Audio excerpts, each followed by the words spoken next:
쉽게 말하면 그냥 땅 따먹기를 하는 거예요. 좁아진 거를 내가 손가락으로 벌리는 건데, 그래서 하나씩 하나씩 손가락을, 발가락을 약간 이렇게 젖히면서 새끼손가락까지 넣었어요.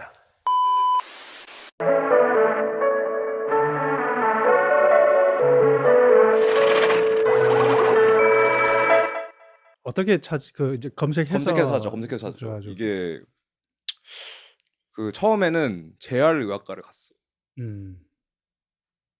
뭔가 좀 이 작업도 많이 하고 휴대폰 때문에 근데 그런 것 같아요.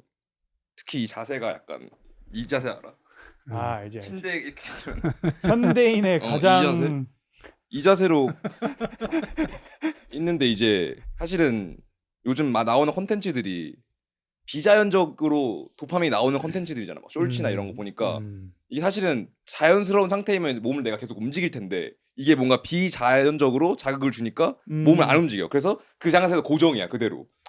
그렇게 막 몇 시간 있고 이러니까 뭐 당연히 몸에 안 좋겠죠.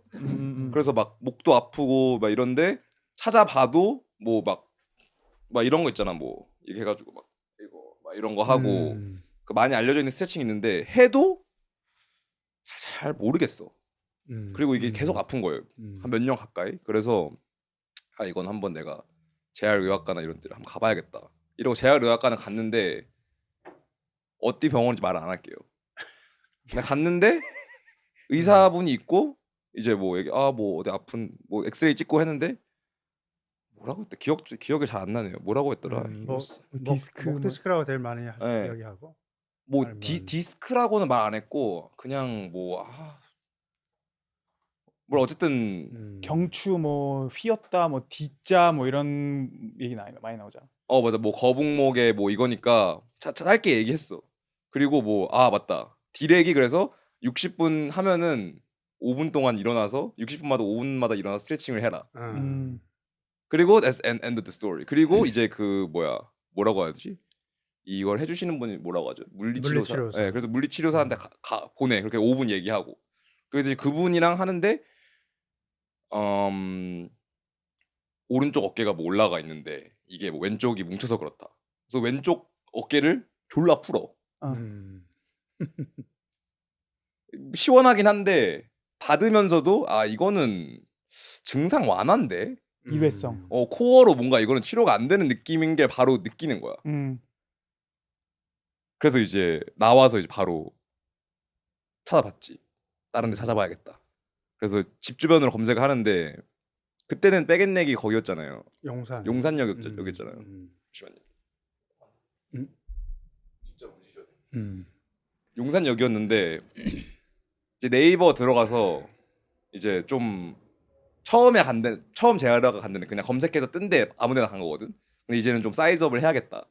그래서 이제 설명 같은 걸 좀 읽어봐야겠다. 그래서 읽는데 거기 나왔던 라인이 호흡으로 시작하는 자가 교정인가 정확히 뭐라고 써져 있죠 거기?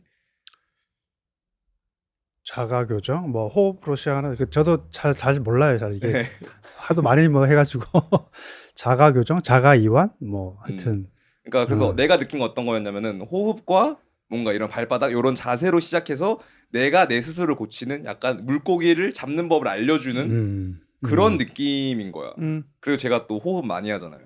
그래서 이건 뭔가 비밀이 있다. 그래서 가서 이제 만나 뵙게 됐죠. 네.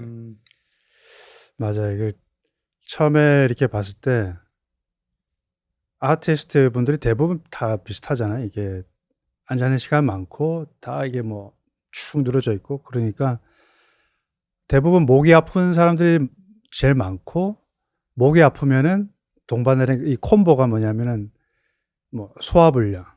그러니까 목이 거북목이다 그러면은 꼭 소화가 안 되는 거 아니면은 뭐 두통 아니면은 뭐 이런 데가 좀 손이 저리든 뭐 하여튼 그런 항상 동반되는 증상들이 같이 있어요. 이게 따로따로가 아니라 자세가 안 좋으면은 증상이 나타나고 그 증상들이 이렇게 다양하게 나타나는 거예요.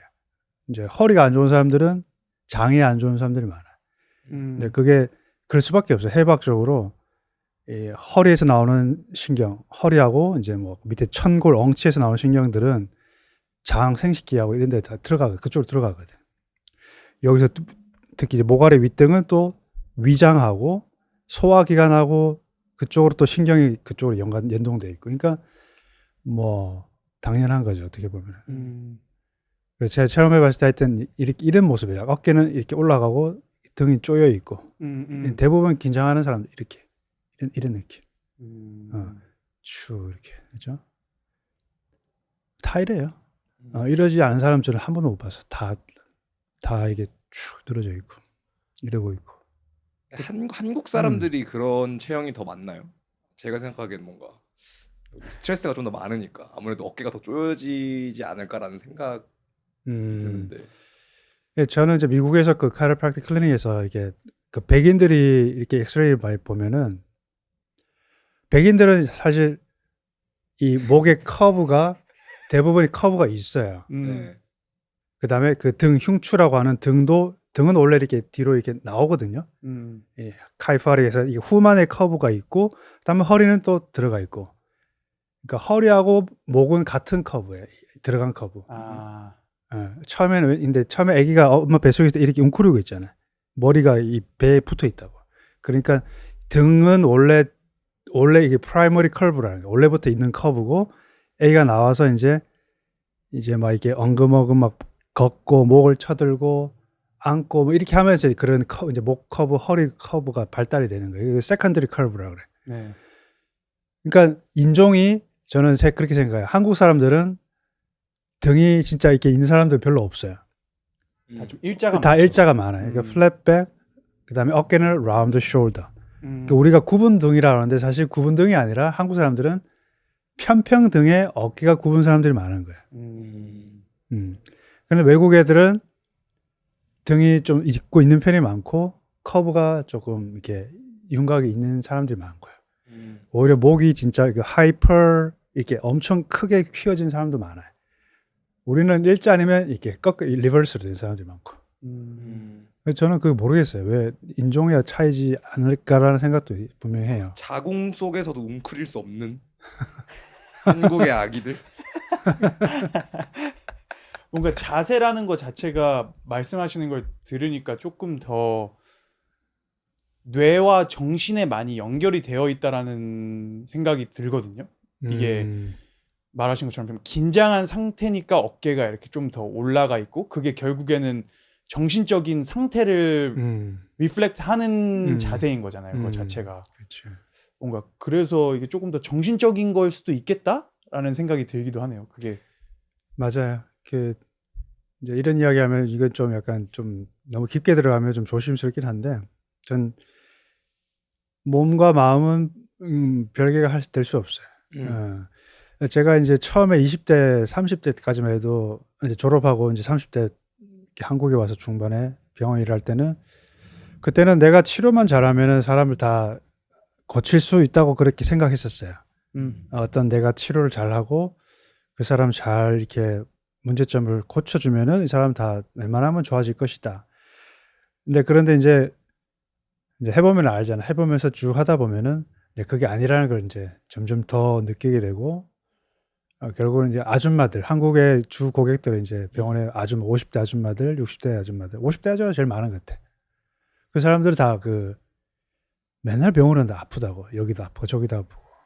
근데 보면 우리가 이제 그런 뭐 근막 동통 증후군, 그러니까 이게 진단명이 메디컬에서는 하나가 아픈 게 아니라 다 아프니까 진단을 못 내리는 거예요. 그리고 영어로는 fibromyalgia라 그러는데 근육이 다 아픈 거예요. 그래서 그 진단명을 만든 거예요. 근막 동통 증후군. 그러니까 진단이 안 되는 걸 진단을 내리는 거예요. 그렇게 코드를 만든 거죠. 그 사람 그런 사람이 너무 많아. 쉽게 말하면 이제 그게 이제 화병이겠죠. 화병. 화병이 정식 용어로도 등재됐다 그러는데, 그런 이제 살만해. 이제 애들 다 키우고 이제 살만한데 몸이 아픈 사람들이 많은 거예요. 정신적인 요인인 거죠, 그죠? 집에서 아무리 내가 아프다 해도 뭐 잘 이해를 못해, 공감을 못 받고, 애들도 뭐 그렇고, 이제 그러니까 혼자서 이제 그런 상처들이 이제 다 내재되어 있고, 그러다가 이제 이리저리 아픈 거죠. 그러니까 이 정신적인 요인이 육체를 상당히 많이 그 영향을 주는 거죠. 근데 또 반대로 그래서 육체를 좋게 하면은 몸이 좀 좋아져도 마음과 이 어떤 그 정신적인 것도 좋아지긴 해요. 두 개가 서로 이렇게 주거니 받거니 하니까. 그런데 이제 아까 이야기하신 것처럼 정신적인 이 스트레스는 상당히 중요한 그냥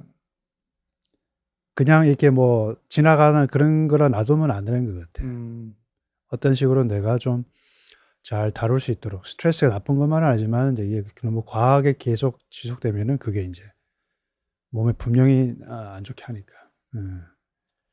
저도 굉장히 많이 동의를 하는 바인데 제가 자라오면서 뭐 병원이나 이런 데를 가거나 했을 때는 사람들이 특히 의사들이 이런 뭐 몸과 정신의 그런 일체성에 대한 거를 얘기를 안 하는 것 같거든요. 뭔가 그게 양방이나 이런 데서 그들의 하나의 철학인 것 같지가 않은 거죠. 그 사람들의 진료 방식을 보거나 얘기를 하더라도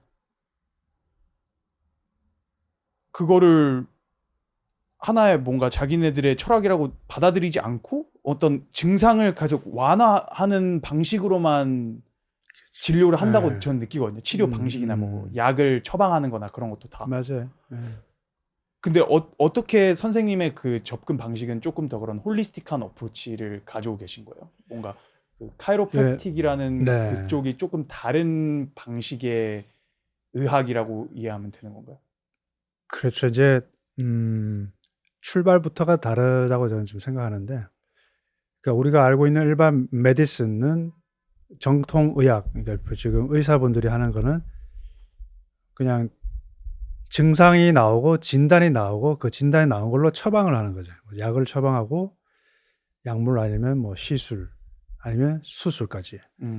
근데 그런 이제 홀리스틱한 카이로프랙틱은 이제 그 스타트가 그런 게 내 몸은 스스로 치유하는 능력이 있다라는 걸 먼저 믿는 거예요. 우리 신은 존재한다라고 이제 전제를 하고 시작하는 거고, 그러니까 전제가 치유 능력을 믿는 걸로 이제 시작을 하는데, 이제 그것을 어떤 약물이나 어떤 외부에서 뭔가를 해서 하는 게 아니라 내 인사이드에서 아웃사이드로 표출되는 거예요. 그래서 근데 내가 스스로 못하는 거를 이제 그 우리는 척추를 통해서 하나의 이 중심 축에 있는 척추를 해서 문제가 되는 부분을 찾아서 걔를 이렇게 이게 물꼬를 터주는 거죠. 흐름을. 그러면 이제 척추에서 나오는 신경들이 흐름이 이제 점점 좋아지면서 스스로 자정 능력이 다시 이제 회복되고, 그러면은 그 사람은 저절로 스스로 좋아진다 그거예요. 그러니까 흐름만 뭔가 흐른다면. 그렇지. 그 막혀 있는 게 잘만 흐른다면은 마치 이제 물통이 있고 물통에 호스들이 있고 호수가 이제 꽃에 물을 줘야 되는데 호수가 이제 막 자꾸 찌꺼기게 해서 막혔어. 그러면 꽃이 말라 죽는 뭐 그런 거죠. 그러니까 우리 막힌 거를 이제 찾아서 그걸 뚫어주는. 그러면 스스로가 좋아지는. 근데 이제 양방에서도 제가 지금 이름 기억이 안 나는데 굉장히 유명한 그 의사분이 계세요, 미국에. 그분이 한 게 뭐냐, 그 몸과 마음이 연결됐다는 걸 처음으로 주장하신 분이에요. 굉장히 권위 있는 그런 미국의 하버드 대학이 하여튼 되게 권위 있는 대학을 나와가지고 자기가 이런 일반 메디컬적인 프랙티스를 하시다가 이게 아니구나라는 느끼고 이제 약간 그 또라이처럼 된 거죠. 일반 의사들한테는. 근데 이제 이게 내 정신이 이제 육체를 지배한다는 걸 계속 강조하고 주장을 했는데 결국 그분의 그런 책도 있어요. 한국어로 번역된 책도 있는데 그런 것들이 이제 분명히 존재하는 걸 의사분들이 알아요. 아는데도 어떻게 그 사람들이 그 배운 거를 뒤집을 수는 없는 거야. 근간이 그 사람들 학교에서 그렇게 일반 메디컬 스쿨도 가면 배우는 것들이 걔들은 에비던스 베이스드, 항상 사이언스하고 뭔가 에비던스가 있어야 되고 증거가 없으면 의사들은 안 믿어요. 그러니까 계속 연구를 하고 뭔가 딱딱 떨어지는 어떤 그런 카테고리가 있어야 되는데 이 보이지 않는 거를 가지고 자꾸 이야기하면은 이제 좀 신빙성이 없다. 네가 먼저 하는 거는 무슨 말인지 알겠지만 나는 하지만 받아들이지는 못하겠다. 왜 모르겠어요. 다 알겠죠. 의사분들 자제분들한테 약 처방 안 하고 주사 안 맞게 하고 그거 왜 그러는 거예요? 자기한테 자식한테는 그거 좋은 거치 않은 걸 하고 싶지 않은 거잖아요. 그렇죠. 그리고 그렇게 하면 일이 더 쉬울 수도 있을 것 같아요. 그냥 매뉴얼 어쨌든 에비던스 베이스면은 어떻게 보면 정답이 있는 거고 그러면은 이 사람이 콩팥이 아프다고 합니다. 그러면은 혈압이랑 체크해서 혈압에 안 맞는 선에서 콩팥에 하는 이 약을 처방해. 위가 아프대. 그러면 그래서 위를 처방해. 뭔가 이거를 전체적으로 해가지고 종합적으로 판단하는 것보다는 그렇게 하는 게 더 쉬울 것 같아요. 그렇죠.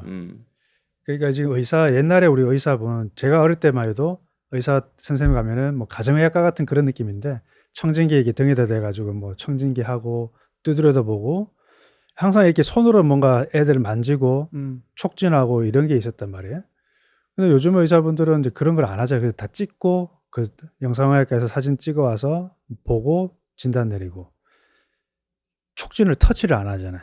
기본 터치가 사람의 어떤 그 가장 뭐 히포크라테스 그런 옛날 그리스 때부터 이렇게 마사지를 하고 다 했단 말이에요. 배가 아프면은 이렇게 손으로 문질러주고 뭐 의학적인 지식이 없더라도 이제 그런 것들이 사라지고 다 디파트먼트 무슨 과 이 어떤 그 큰 대형 병원에서 전전긍긍하죠. 여기 이제 은퇴하고 오신 분들 보면 대부분 병원 가는 그 스케줄이 바빠요. 은퇴해가지고 이제 병원 가기 바쁘다고. 어느 날은 이승과, 뭐 류마티즘과, 오늘은 내과, 무슨 과 갔다가 뭐 혈압 체크, 뭐 심장과 다 이제 나눠지니까 이렇게 겉으로 봤을 때는 굉장히 좋아 보이는데 시스템이 사실은 몸이라는 걸 그 다 쪼개서 그렇게 할 게 아니라는 거죠. 그렇게 해서 몸이 좋아지는 거는 저는 아니라고 생각해요. 좀 기계론적인 어프로치가 있기 때문에 그렇게 할 수 있는 것 같아요. 심장 따로, 폐 따로, 팔 따로. 그래서 내가 재활 의학과에서 받았던 것도 결국에는 오른쪽 어깨가 아프네. 그럼 왼쪽 어깨에 여기를 마사지 하면은 오른쪽 어깨가 풀리고 이거를 디파트먼트라는 게 맞는 것 같아요. 근데 어쨌든 이 카이로프랙틱의 접근으로 보면은 우리는 홀리스틱하게 다 어떻게 한 가지의 어떤 오르가니즘으로 연결이 돼 있는 건데 네, 공감이 많이 되네요. 그런 학문들이니까 이게 재밌어요. 카이로프랙틱 역사를 보면은 이게 다 처음에 유럽에서 왔단 말이에요. 뭐 18세기 1700년대 1800년대 보면은 미국이라는 곳에는 아직도 그 유럽에 비해서는 좀 떨어져 있어 어떤 그런 문화들이. 얘가 18세기 유럽에 보면 막 그때 뭐 심령술사 그런 것들 많아서 이게 죽은 사람을 막 이렇게 뭐 불러서 이렇게 막 귀신하고 뭐 이렇게 대화를 한다거나 그런 것들이 흥행을 했었고 이 결국 카이로프랙틱이라는 학문도 그 다니엘 팔머라는 분이 뭐 처음에 1895년도에 이제 시작했는데 이분도 원래 전기 자기장을 가지고 뭐 사람을 치료하고 뭐 힐러 같은 그런 사람이에요. 원래부터 그런 걸 이제 해오던 사람이에요. 그러다가 어떻게 이제 이 척추가 중요한 걸 깨닫고 자기 이제 그 하인이 있어서 집에 하인이 어릴 때 태어날 때부터 청각장애인 하인인데 이 사람을 한번 어느 날 엎어놓고 이 등을 이렇게 찾다가 등이 어느 부분이 안 좋다 아프다 찾아서 거기를 이렇게 손으로 뭐 했는데 그 다음날 이 하인의 귀가 뭔가가 들리기 시작해. 그게 카이로프랙틱 철학의 첫 수업에서 가르치는 이야기예요. 신빙성 있는 얘기인가요? 그러니까 그 당시 생각해 1895년 1800 후반대 얼마나 뭐 많이 있었겠어요 우리가. 정말 의학이라는 것도 굉장히 미비하고 뭐 다 그냥 이 바이러스 이런 걸리면 다 죽어야 되고 그렇죠. 약도 없고 약이 없으니까 그런 시대인데 저는 분명히 과장된 게 있을 수 있겠지만은 이제 중요한 거는 이 사람이 그걸로 인해서 카이로프랙틱이라는 거를 이제 학문을 이제 학교를 이제 시작했다는 거죠. 그래서 그 학교가 이제 점점 자기 아들도 또 그 테크닉을 더 집대성하고 막 철학을 집대성하고 하여튼 그러면서 그 메디컬 똑같아요. 의사협회 아메리칸 메디컬 어소시에이션에서 굉장히 많은 압박이 들어왔고 역사를 보면은 그래서 카이로프랙터들이 그 당시는 한 학교가 2년 정도 정확하게 하여튼 2년 정도 하면 졸업을 했어요. 그러면은 졸업하고 나오면 하다가 막 옆에서 고소 들어오면은 막 감옥에 들어가고 뭐 그런 상황이 많았었어요. 그러니까 이제 환자들이 자꾸 절로 가면은 의사들은 너네들 왜 메디슨을 practice medicine without license 없이 메디슨을 한다는 제목으로 했는데 사실 chiropractic 메디슨이 아니거든요. 그냥 chiropractic인 학문인데 이제 그 사람들이 그렇게 엮어서 본인들의 방식으로 해석을 하는 거죠. 그렇게 해가지고는 이제 하고 그런 역사들이 많으면 감옥에서 이렇게 그 이제 chiropractor 사람이 이게 창살에서 이게 웃는 사진도 있고요. 그다음 환자들이 이렇게 감옥에 있는데 환자들이 줄 서 있어요. 간수가 이렇게 서 있고 그 카르팍터 감옥 안에 있고 감옥 안에서 환자들이 대기하고 있어요. 나 치료해 달라고. 그런 사진들도 보면 이제 그 팔머 그 이렇게 그 박물관 가면 그런 사진들이 많아요. 굉장히 좀 우여곡절이 많죠. 어떤 새로운 학문이 항상 나타나면은 그만큼 이제 기존에 있는 세력들은 좀 그걸 받아들이기가 어려운 게 사실 있으니까 그렇게 된 근데 그쵸 뭐 무슨 이야기 하다가 또 자꾸 쓸데없이 근데 산으로 근데 그럼 미국은 언제쯤부터 이제 그게 어떤 법적인 구속 없이 이거를 프랙티스 할 수 있게 바뀌었나요? 그러니까 미국이 이제 주가 50개니까 이게 캔사스 주부터 해가지고 알기로는 이제 서서히 이제 하나씩 되기 시작했어요. 뭔가가 스타트가 뭐 1930년 40년쯤 잘 모르겠는데 하여튼 그 전부터 해가지고는 1980년도에는 거의 다 이제 50개 주가 다 이제 보험이 적용됐고 근데 사실 카르프랙터들은 보험을 하는 그런 거가 좀 애매해요. 아까 말했지만 이게 진단을 내리고 이런 게 아니라 그냥 자기가 거기 척추에 찾아서 문제 있는 거를 거기를 딱 이렇게 교정을 해가지고 이제 좋게 하는 거니까 진단을 내리는 게 좀 애매한 거죠 이게. 그래서 대부분 캐시 프랙티스를 많이 했었어요 예전에는. 이게 뭐예요? 그냥 현금으로. 그래서 뭐 계좌이체. 너 그냥 이렇게 어떤 데는 이렇게 박스 같은데 바구니에 해놔서 당신 뭐 내고 싶은 만큼 뭐 가세요. 뭐 그런 사람도 있고요.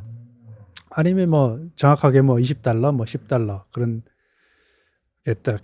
정찰제가 있고 카드 결제는 안 되는 그런 크레딧 카드가 언제 생겼는지 모르겠는데 그 제가 그 이제 저는 그 카르프랙터 중에서도 이제 클래런스 간스테드라고 하는 분, 그 닥터 간스테드라고 하는데 그분의 테크닉을 이제 학교에서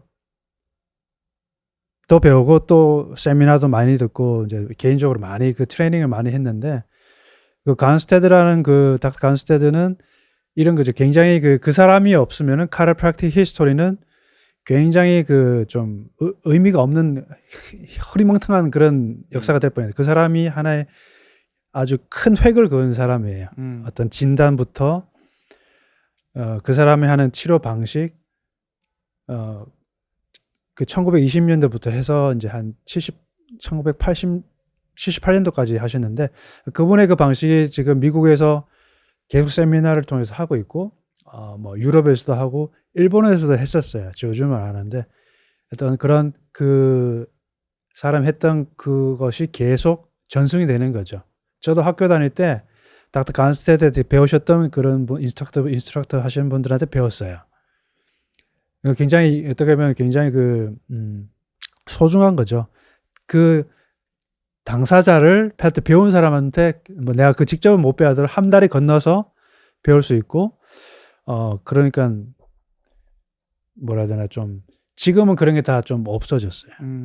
저도 졸업한 지가 오래됐고 요즘은 카이로프랙틱도 많이 바뀌었어요. 그냥 약간 이제 아큐펑처, 마사지, 뭐 카이로프랙틱 이런 식으로 약간 그 통합 의학 뭐 그런 식으로 해서 카이로프랙틱 특징이 많이 사라졌어요. 그때는 뭔가 어떻게 보면 분파처럼 이렇게 나눴던 건가요? 네. 옛날에 그때 그러니까 팔머라고 하는 학교에서 많은 제자들이 이제 배출돼 그 사람들이 나와서 하면서 자기 나름대로의 이제 그런 그 뭔가를 만들잖아요. 하다 보면 나는 이게 맞아. 나는 이게 좋아.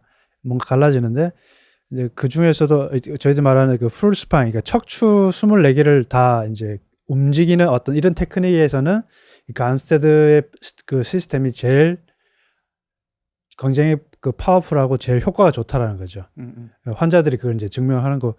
그 간스테드 클리닉이 전 세계에서 가장 큰 클리닉을 만들었어요. 전 세계에서 어마무시 비행장이 생기고 그 사람 때문에 비행장 그 사람 개인 비행기가 있었어요.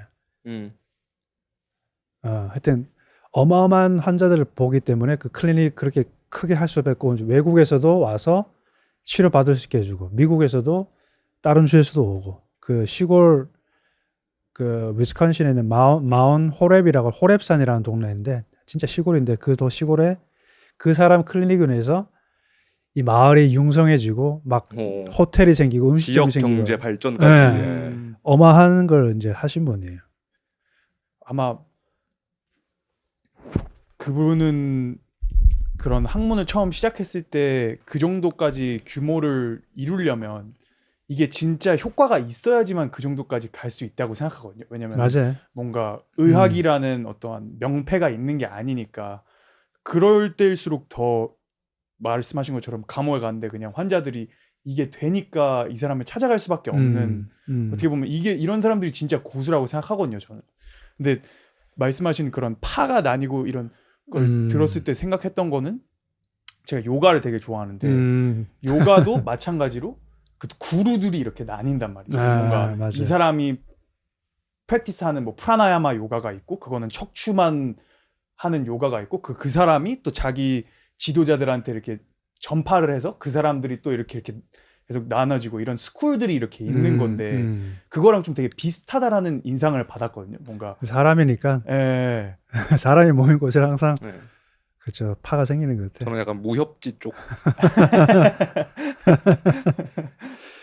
뭔가 요가랑도 네. 그럼 좀 연관이 있나요? 뭔가 이거를 특히 척추랑 이런 거에 대해서 말씀 많이 하시니까 진짜 척추에만 엄청나게 집중하는 요가들이 있거든요. 뭐 그것도 호흡이랑도 굉장히 연관이 되어 있고 뭔가 척추로 호흡을 해서 척추로 이거를 숨을 쉬고 네네. 뭐 명상을 하면서 하루 종일 계속 명상을 하면서 척추를 아예 움직이질 않는 일자로 계속 유지를 해가지고 그거에 대한 척추 힘을 기르고 뭐 나중에는 그거를 일주일 동안 명상을 하면은 자기의 장기를 스캔할 수 있는 그런 능력까지 생기는 그런 뭐 요가 방법들이 있다고 하더라고요. 근데 그런 방식이랑 어떻게 보면 뭐 유럽에서 오셨다고 하긴 하지만 뿌리가 좀 비슷한 것 같다라는 인상을 많이 받아가지고요.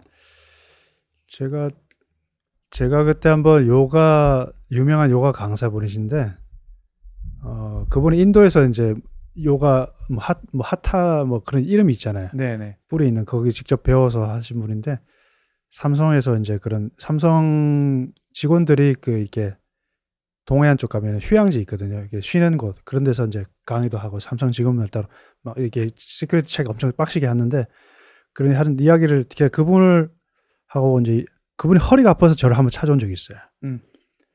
제가 처음에는 당신은 그렇게 요가를 오랫동안 해왔고 그냥 한 게 아니라 제대로 하신 분인데 왜 허리가 아프냐고 물어보니까 본인도 잘 모르겠대 왜 허리가 아픈지.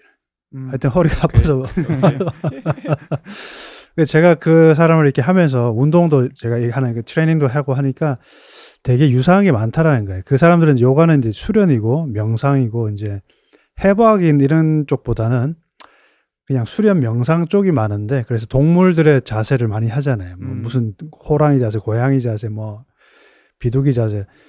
근데 제가 운동을 가르치니까 비슷한데 자기들은 이런 해부학적인 지식은 없고 그냥 이게 수련만 하다 보니까 이게 무슨 정확하게 어떻게 몸이 연관되고 그런 거는 잘 몰랐다. 하여튼 근데 동작은 운동이라는 게 어차피 많은 것 같지만 사실은 이렇게 보면은 비슷하거든요. 비슷한 게 많아요. 거기서 이제 어떻게 포인트를 잡느냐가 이제 다른 거지.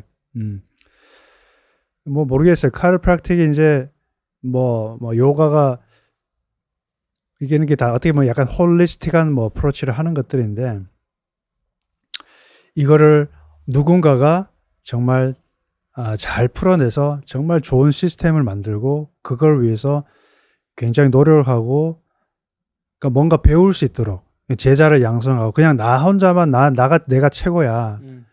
너네들 나만 따라와 이렇게 해가지고 하면 대부분 패가 망신하거든요. 그런 게 아니라 시스템을 만들고 자꾸 그렇게 뭔가 여러 사람들이 계속 계승할 수 있도록 그렇게 만들어 나가는 사람이 저는 좋은 것 같아요. 나만 최고다 이게 아니라 좀 이렇게 시스템을 만들려고 하는 그런 어떤 여러 사람의 혜택을 볼 수 있고. 근데 한국 분들은 조금 그런 이제 침 하시는 분들이라든가 이런 이 수기를 하시는 분들 보면은 이제 좀 그런 분들 많아요. 어떤데요? 자기 잘난 좀 명인 이런 거에 많이 조금 이제 내가 최고야 뭐 이렇게만 하면 돼. 뭐 어떤 이론이나 그런 게 없고 그냥 이렇게 하면 돼. 내가 이렇게 배워왔으니까 설명이 없어요. 익숙한데. 그리고 이제 뭐 이렇게 뭐 가르쳐 달라 그러면은 엄청난 걸 요구를 하고 10년 동안 바닥 닦아야 알려주고 이런 거. 금전적인 걸 뭐 요구한다거나 그런 좀 그래서 의사분들이 그런 거 이제 싫어하는 거예요. 의사분들은 사자라고 하는 사람들 되게 좀 싫어해요. 너무 막 좀 이렇게 근거 없이 막 그렇게 하고 막 자기가 최고다 하고 그러니까. 근데 한국에 좀 그런 분들이 좀 이런 뭐 어떻게 표현해야 될지 모르겠는데 막 옥장판이라든지 아니면은 좀 이런 약장수들 약을 판다든지 아니면은 뭐 이런 치료 같은 것도 선생님이 말씀하신 것처럼 어떤 이론이나 그런 거 베이스 없이 막 뭐 이렇게 가지고 기치료를 한다든지 이런 게 예전부터 좀 많아 왔던 것 같거든요. 그치. 근데 그분들이 나름의 무언가는 있었을 거예요. 처음에 스타트는 그게 어디서 중국에서 왔는지 뭐 자생적으로 파생했는지. 예를 들어서 뭐 침하고 그다음에 그걸 침구사라고 옛날부터 원래 있었거든요. 한의 이전부터 원래 있었어요. 침은 이제 침 넣는 거고 구는 뜸 뜨는 거고 침사 구사가 따로 있었는데 그게 이제 명맥이 다 끊어졌어요.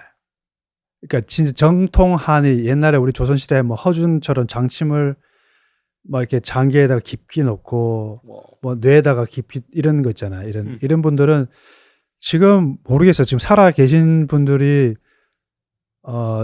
왜냐하면 이게 숨어서 하시니까 그분들이 이게 대놓고 못 하거든요. 이제 한의 쪽에서 이제 자꾸 이렇게 걸기 때문에 그런 분들이 분명히 있을 것 같긴 한데 이제 명맥이 다 이제 거의 끊어져 버렸어요. 안타깝네요. 예. 그래서 저는 이해를 해요. 이게 저도 이제 그런 일을 해보니까 이게 그러니까 남이한테 가르치면은 얘가 또 이게 배우고 또 쏙 빼먹고 나가버리고 이게 그러니까 남한테 이렇게 가르쳐봤자 잘 안 되고 이게 힘들기도 하고 그러니까 그렇다고 자기 자식이 이제 해야 되는데 자식이 이걸 하면은 전수를 하지만은 자식이 난 싫어요. 난 딴 거 할래. 그러면은 이 전수가 어려운 거예요. 약간의 이 비법이 있잖아요. 그 비법 뭐 알고 보면 사실 큰 아주 대단한 것들은 아니겠지만은 이 비법을 자기만의 노하우를 그냥 또 전해주기는 참 아깝고. 그렇죠. 그날 그만한 받을 제자의 그릇은 안 되고 자식은 싫다 그러고 그러니까 그러다가 그냥 끝나버리는 것 같아. 거의 다 돌아가셨어요. 지금 대부분 많이 돌아가셨어요. 그럼 한의학에 대해서는 어떠한 견해가 있으세요? 저는 되게 한의학을 많이 믿는 편이거든요. 실제로 뭐 제 체질이나 이런 걸 많이 알고 나서 개선도 많이 했고 그 이후로 뭐 태양인이라고 해가지고 제가 막 고기도 이런 것도 막 아예 끊고 동물성 이런 걸 다 끊었거든요. 그랬더니 뭐 여드름 나던 것도 안 나고 뭐 여기 피부에 막 이렇게 막 뭐 있었던 것도 다 싹 없어지고 뭐 살도 많이 빠지고 되게 좋은 경험들을 많이 했거든요. 그래서 한의학이나 이런 걸 전반적으로 굉장히 많이 믿는 편인데 저는 그 카이로프랙틱이 좀 비슷한 뿌리인 줄 알았는데 또 그건 말씀하시는 거 보니까 그건 또 아닌 것 같아가지고요. 그러니까 정통 한의학의 그 우리가 보통 혈자리를 찾잖아요. 그 막혀 있는 혈 이건 해부학이 아니에요. 그들은 이제 그들만의 어떤 다른 학문이에요. 차크라. 혈을 찾아서 거기를 이제 바늘로 탁 이제 뚫잖아요. 네. 근데 보통 뭐 여기가 아픈데 여기를 하는 게 아니라 막 밑에 발바닥을 한다거나 뭐 전혀 다른 데를 막 하잖아요. 그런 거는 비슷해요. 카이로프랙틱하고. 카이로프랙틱은 이제 척추를 통해서 찾아서 손으로 그 대신 탁 이제 교정을 해서 물꼬로 신경이 눌려 있는 걸 푸는 거고 여기서는 혈자리를 찾아서 탁 뚫어서 그렇게 하는 거고 예, 혈의 어떤 기운, 뭐 기 이런 걸 보이지는 않지만 분명히 존재하는 어떤 그러니까 그 예전에 어떤 그런 한의학은 비슷한 게 많아요. 사실 한의사분들도 제가 이렇게 보면은 한의사분들이 간을 되게 중요히 생각해요. 간이 모든 오장육부에서 가장 중요한 으뜸이다. 몸의 회복력부터 시작해서 그래서 간에 대한 그걸 중요히 생각하고 근데 오장육부라고 하잖아요. 보통 오장이 뭐냐면은 혹시 아세요? 오장육부 우리 많이 들어봤잖아요. 예. 장이 이제 프라이머리 뭐 으뜸이고 부는 세컨드라는 뜻이에요. 그래서 오장이면 5개가 이제 심장이에요. 심장하고 연관된 게 소장이에요. 그다음에 폐랑 연관된 게 대장이에요. 그러니까 예를 들어서 폐가 안 좋으면은 대장이 안 좋을 수도 있다 이 말이에요. 이 프라이머리가 먼저고 얘가 안 좋으면 세컨더리가 따라온다는 뜻이에요. 그다음에 이제 여기 간은 쓸개. 간 밑에 쓸개 있거든요. 그 담석이라고 뭐 쓸개즙. 그다음에 신장은 콩팥은 방광하고 연관이 있어요. 그다음에 비장이라고 있어요. 비장이라고 혹시 들어봤어요? 비장. 잘 모르겠어요. 비장이 스플린이라고 하는 비장 아주 작은 장인데 걔가 위랑 연관이 있어요. 그러니까 소화가 우리는 위라고 생각하는데 사실 이 한의학에서는 비장이 먼저고 그다음에 위장인 거예요. 이런 그런 이제 글들이 있는데 카르팍틱도 보면은 이제 척추 등에서 이렇게 윗등에서 뭔가 안 좋으면 소화가 안 되고 조금 더 내려가면은 뭐 그 소장 더 아래로 내려가면 대장. 그래서 아까 말한 엉치나 허리가 안 좋은 사람들은 장이 안 좋은 경우가 많아요. 그러니까 그 척추의 레벨과 그 선상에 놓여 있는 장기들하고 연관이 있는 경우가 많은 거예요. 그래서 비슷한 것들이 있죠. 비슷한 거 있어요. 어떤 이 흐름이 척추신경, 장기. 그들은 혈자리, 그 다음에 장기, 뭐 어떤 그런 혈을 통해서. 근데 지금은 현대 제가 생각했을 때 한의학은 약간 통증의학 쪽으로 많이 흘러간 것 같아요. 일반 지금 우리가 하는 재활학과 정형외과 그런 느낌. 한의사들 대부분 다는 아니지만 많은 경우가 보면은 교통사고, 뭐 이게 붙어나는 거, 교통사고, 뭐 이런 광고 하는 거 보면은 거의 통증의학에서 하는 거를 대부분 광고를 해요. 그리고 침도 보면은 다 이게 트리거 포인트를 해서 이제 앞점, 통점에다가 침을 이렇게 얕게 깊게 못 놔요. 대부분 뭘로 하냐 한약으로 이제 하죠. 한약으로 하고 약간 먹는 거 그런 걸 통해서도 그런 거 중요한 문제죠. 근데 조금 이제 아쉬운 부분이 있어요. 제 입장에서는 좀 현대 한의학은 좀 너무 지금 이미 다 그렇게 된 것 같아. 미국의 한의사들 다 그래요. 그냥 우리 정통 그냥 뭐 장기 치료 이런 거 없어요. 그냥 똑같아요. 아픈데 뭐 어깨 아프다 뭐 아픈데 그런 쪽으로만 대부분 특화되어 있고 이제 더 이상 우리 옛날 조선시대 허준의 그런 모습은 없어졌어요. 그리고 한방병원이 요즘 약간 교통사고 이런 거랑 연결돼가지고 교통사고 당하면은 한방병원 가서 들어눕고 약간 요런 보험금 올리기 뭐 그런 카르텔로 승화가 된 것 같아. 이게 선생님이 말씀하신 것처럼 한의학도 어쨌든 뭔가 조금 양의학은 뭐가 정해져 있잖아요. 이걸 하면 약을 이렇게 주고 전치가 몇 주 나오고. 근데 한의학은 약간 홀리스틱한 어프로치이기 때문에 뭐 침도 맞을 수 있고 뭐 이거 뭐 도수 치료도 있고 한약도 있고 그러니까 이거를 뭔가 보험금을 뭐 별개 얘기긴 한데 부풀리기가 쉬우니까 그런 식으로 운행하는 데가 꽤 많은 것 같더라고요. 근데 그거는 그렇기도 한데 좀 정치적인 게 있는 것 같아. 왜냐면 한의학은 보험이 안 되는 것들이 굉장히 많아가지고. 그러니까. 그래서 그 보험사들이 만약에 뭐가 문제가 생겨서 한의원에 가면은 비보험이니까 그걸 돈을 자기네들가 다 내야 돼서 합의금을 더 주는 거지. 합의금 그러니까. 그래서 이거를 빨리 하려고 하는 그런 방향으로 좀 더 흘러가는 것 같아요. 어떻게 허준의 장침에서 이렇게 연결이 되는지 진짜.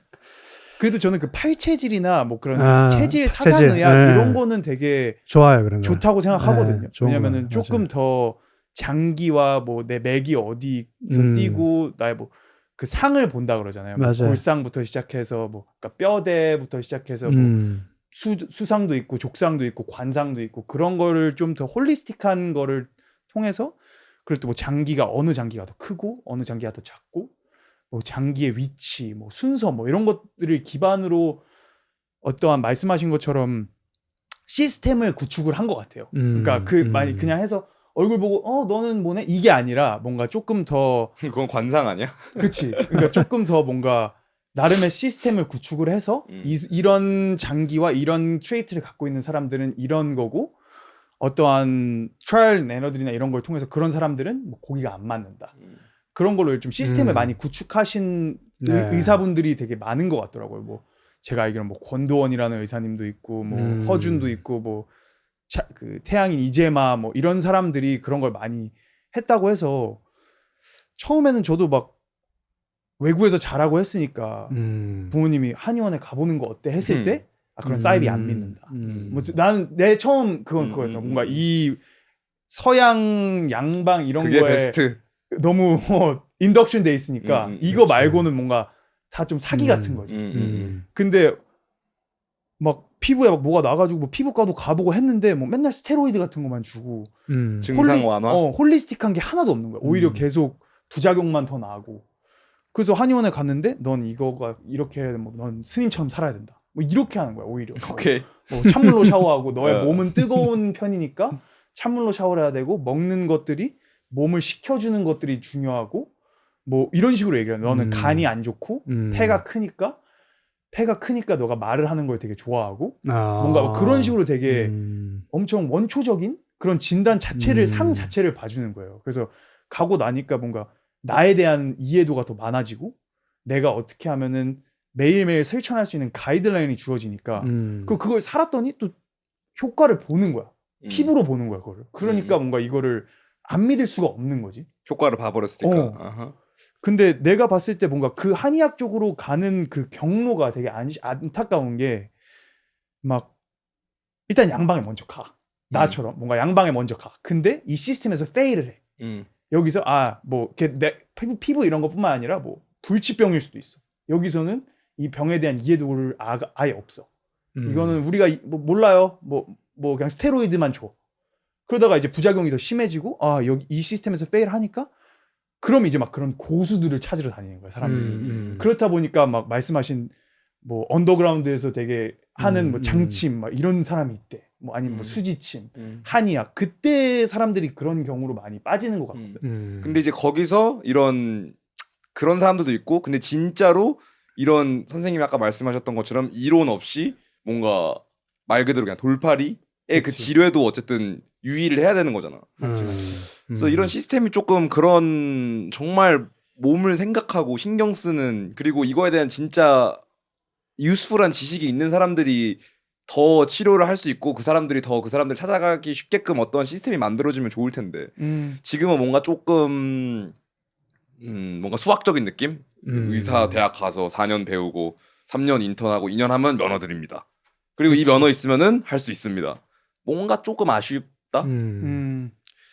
그러니까 좀 그게 우리가 좀 다양성을 인정을 못하는, 우리나라는 이미 단일 민족이 아닌 지 오래됐잖아요, 그죠? 그쵸. 이미 외국 사람들 다 많은데 아직도 그런데 이 모든 분야가 특히 이제 의료 쪽 보면은 후진국이라고 저는 아직 생각을 해요. 아직까지 내 거를 기득권은 어떤 그 오픈된 마인드를 똑같은 것 같아요. 어떤 회사의 오너가 나는 뭐 직원들 덕분에 이 회사가 잘 돼서 이렇게 성장했습니다. 말은 그렇게 하지만은 그럼 직원들 월급을 올려주세요 했을 때는 안 돼. 너네들 때문에 성장했어 하지만은 사실은 실제로는 이익을 쉐어할 수는 없다는 거죠. 그런 마인드들 쉽지는 않죠. 그 쉬운 건 아니겠죠. 하지만은 누군가는 좀 이 의료 시스템이 지금 겉으로 봤을 때 제가 보니까 근골격적으로만 봤을 때는 많은 환자들이 피해를 저는 어쩔 수 없이 보고 있다고 생각해요. 왜냐하면 어떻게 병원으로 갈 수밖에 없는 거니까. 거기다 하다가 안 돼가지고 전전긍긍 하다가 이제 뭐 찾아오는 경우가 많으니까 처음부터 다이렉트로 오는 사람들은 굉장히 이상한 사람들이죠. 다 같은 사람. 굉장히 좀 그렇죠. 약간 좀 4차원. 오늘 호흡으로 자가 치료하는 게 좋은데. 네, 근데 그게 어쩔 수 없는 거 같긴 해요. 이 한국이라는 곳에서는 참 쉽지는 그러니까 어떻게 하겠어요. 그래도 그 안에서 또 찾아 나가야죠. 뭐. 맞죠. 법적인 어떤 그 테두리에서 받지를 못하면은 내가 이제 뭔가를 저는 그래서 트레이닝을 좋아하는 게 치료는 제가 나하고 1대1밖에 못하지만 어떤 트레이닝은 여러 사람이 또 좋은 거를 같이 이렇게 혜택을 볼 수 있으니까 또 그런 쪽으로 좀 더 그래서 지금 앞으로 내 목표를 조금 내가 하는 뭐 이제 제가 요가는 뭐 요가 필라테스 강사들 뭐 트레이너들 이렇게 보면서 그들은 왜냐하면은 좀 부족한 게 사실 많아요. 우리나라는 학교가 없잖아요. 물리치료학과, 간호학과, 의사밖에 없고 이런 트레이너들도 전문 학교가 따로 있는 것도 아니고 체육학과 나오고 뭐 요가는 필라테스는 대부분 또 무용학과 또 출신들이 많고 그러니까 원래 그걸 하기 위해서 나온 게 아니라 하다 보니까 이제 그렇게 흘러서 그렇게 한 건데 체계적인 어떤 기본 해부학, 생리학을 모른 채 나와서 필드에서 그냥 뭐 이래 사단법인에서 세미나를 듣고 배우고 그러니까 이 우물이 얕은 거예요. 저는 그래도 기본 해부학을 배우고 계속 공부를 할 수 있는 어떤 그 프린시플이 있는데 그들은 테크닉만 배우다 보니까 원칙을 모르니까 또 자꾸 무너지는 거예요. 그래서 또 저기 가서 배우고 또 저기서 배우고 하는데 그래서 공부를 많이 하는 트레이너들 많은데 이렇게 보면은 이게 얘들은 참 그 뭔가 울타리가 필요한데 그 울타리가 없는 상태에서 그냥 각개전투를 하다 보니까 그런 부분들이 저는 필요하다고 생각해요. 학교가 생겨도 뭐 대학원 지금도 그런 학교가 있긴 해요. 뭐 스포츠 대학원도 있고 있는데 좀 제대로 그래도 좀 더 그게 참 어려운 문제예요. 그게 어려운 문제. 보통 신학 대학원 안에 뭐 이런 운동 스포츠 과가 있고 그거를 위한 과가 아니라 원래 다른 게 메인이고 얘는 이제 그 약간 꼽사리 껴가지고 있는 그런 과들이 이제 있고. 그럼 그 원칙이라는 게 해부학에서 오는 건가요? 그렇죠. 일단 우리가 말하는 베이직 사이언스, 해부학, 생리학, 뭐 하여튼 여러 가지가 많지만은 근육에 대해서 골격에 대해서 그냥 그림책 보고 뭐 외우고 그런 게 아니라 해부를 그래도 직접 해부실에 가서도 요즘에는 해부 그 앱이 있어요. 의과대학도 가면 실제로 해부를 하는 게 아니라 실질적인 해부 있는 것처럼 해가지고는 막 이렇게 앱처럼 뭐 누르면은 이게 근육이 있고 그 근육을 덜어내면은 어떤 혈관이 나오고 뭐 신경이 나오고 그런 실질적인 좀 공부가 필요한 것 같아요. 근데 그런 지식 없이 치료를 한다는 게 더 말이 안 되는 것 같긴 하네요. 지금 생각해 보니까 몸을 치료하려는데 몸을 몰라. 그치. 그러면은 사실은 그렇죠. 이게 않을 것 같아요. 사실 어렵죠. 저도 우리 학교 1학기 때 그런 거 제일 어려운 거 배우잖아요. 하다가 이제 막 다들 페일 해가지고 막 그냥 미국 애들도 1학기 지나고 2학기 올라가니까 막 안 보이는 애들도 있고 막 그러더라고요. 생각보다 이 영어가 문제가 아니라 이게 어려운 거예요. 다 라틴어들이 많고 그 어렵고 나중에 그 왜 하나 싶은데 나중에 이제 지나고 나니까 이런 거 했기 때문에 그게 밑바탕이 돼가지고 이제 뭔가를 내가 책도 보게 되고 어떤 다른 거를 또 할 수 있게 되잖아요. 기본적인 걸 몸에 대해서 이해를 하면은 다른 것도 이해하고 책도 보게 되고 좀 그런 게 아쉬워요. 그런 게. 그러면 지금 현대인들 특히나 육체를 좋게 만드는 현대인들이 가지고 있는 가장 큰 오해들이 뭐가 있을까요? 이제 영양학적인 거는 정말 많아요. 저는 그 부분에는 제가 또 터치하면 너무 이거는 또 아웃 오브 토픽은 너무 많으니까 제 분야에서는 제가 봤을 때는 이제 SNS에서 특히 이제 뭐 이렇게 인스타그램이나 유튜브나 이렇게 보면은 몸짱 그런 이제 이게 한마디로 남자는 왜 그런 거 모델 보면 S라인 여자들 보면 이렇게 광고 보면 뭐 S라인 엉덩이 볼록 튀어나오고 허리 잘록하고 뭐 그런 모습 그다음에 왜 이렇게 펌핑 제일 큰 게 저는 그렇게 수축 그러니까 뭔가 뭐 웨이트 트레이닝 웨이트 리프팅 해가지고 몸을 막 만들어야 될 거고 꼭 해야 될 거고 그러니까 쪼이는 거 있잖아요 뭔가를 엉덩이 빡 튀어나오고 왕자 나오고 뭐 여기 뭐 근육이 막 있어야 되고 그런 게 그 사람 다 아프거든요. 헬스클럽에 있는 트레이너 대부분 아파요. 이 큰 애들 보면 겉으로 좋아 보이는데 그냥 갖다 붙인 거잖아요. 프로틴도 먹고 열심히 운동해가서 붙였는데 이제 관절들은 사실 안 좋은 거죠. 특히 이제 제일 뭐 이런 게 이제 보면은 뭐 데드리프트, 스쿼트, 하체 운동이 킹, 스쿼트, 데드리프트 대부분 보면은 다 팔자로 이렇게 벌어져서 막 올라오면서 꽝 조인단 말이에요. 올라오면서 꽝 엉덩이를 막 꽝 조이면서 근데 사실 그런 걸 하면은 허리 더 안 좋거든요. 그러니까 엉덩이 근육은 생길 줄 몰라도 실제로 뒤에 이 허리에서 나온 척추의 신경의 흐름은 더 막혀버린단 말이에요. 뒤를 자꾸 조이고 팔자로 맨날 벌어져 있고 또 막 조이고 그러니까 그런 운동을 하는 건 좋은데 1차원적으로는 좋아요. 운동을 해보지 않은 사람들이 아줌마가 등이 뭔지도 몰라. 이게 등인지 이게 등인지도 몰라. 그런 사람한테 이게 등을 쓰는 겁니다라고 그런 건 좋아요. 좋은데 통증이 만약에 불편한 게 생겼어요. 그 아줌마가 그분이 등이 아프기 시작하고 허리가 아프기 시작해. 그런 상태에서는 뭐 마사지를 하고 뭐 폼롤러를 하고 어떤 이제 이완을 물론 트레이너분들이 다 하겠죠. 하는데 근데 해놓고는 또 다시 똑같은 운동을 하는 거예요. 또 조이는 운동, 수축하는 고립 운동.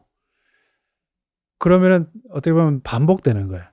이제 풀어놨는데 또 수축하고 또 조이고, 그러니까 근육을 뭔가 길게 이 랭스닝을 하고 뭔가 길게 하는 거를 할 줄 알아야 되는데 계속 수축만 하면은 몸은 사실 좋아질 수는 없어요. 그러니까 대표적으로 어떤 그런 이제 하체 운동, 상체에서는 등을 조이는 거. 대부분 등을 막 조이라고 하잖아. 등을 막 조이라고 하잖아. 이런 막 스트레칭 할 때 등을 막 꽉 조이라고 하고. 이런 부분들이 저는 1차원적으로는 필요한데 그 사람이 계속 그렇게 해서 몸은 좋아질 수 없다는 거예요. 등은 원래 후만의 커브가 있어야 돼요. 그럼 이렇게 웅크려서 막 커브를 만들고 그렇게 하라는 게 아니라 결국은 그래서 몸을 좋게 할 수 있는 거는 호흡을 빼고는 배제하고는 안 되는 거예요. 호흡이 공기가 들어가서 몸을 팽창하고 몸을 크게 만드는 방법이 가장 저는 좋은 방법이라고 생각해요. 몸을 스스로가 펌핑 시킬 수 있어요. 호흡을 하면은. 스스로가 몸이 커지고 어떤 중심축이 길어지고 척추가 저절로 정렬이 일어나고 그런 어떻게 보면 굉장히 간단한 이론인데 이런 것들을 기초적인 트레이닝을 하지 않고 바로 중급, 상급을 이제 먼저 들어가는 거예요. 우리는 바로 웨이트하고 뭔가를 막 해야 돼. 땀을 흘리고 막 열심히 해야 되고 막 펌핑을 해야 되고 그러면 이제 좋죠. 인스타그램에 올리기엔 좋죠. 좋죠. 이 호르몬을한 뭔가가 막 도는 그런 것들이 자극이 되니까 그 순간은 좋은데 그게 어느 때까지 그게 먹히겠냐는 거예요. 한 30대 이제 중후반 가면은 까지는 힘들 거예요. 20, 30대까지는 모르겠는데 30대 중후반 지나면은 더 이상 펌핑이 내 몸을 더 이상 좋게 하지는 않는 거예요. 아프기 시작해요. 그러면은 이걸 지금 보고 계신 분들이 바로 할 수 있는 어떠한 트레이닝 방법이 있을까요?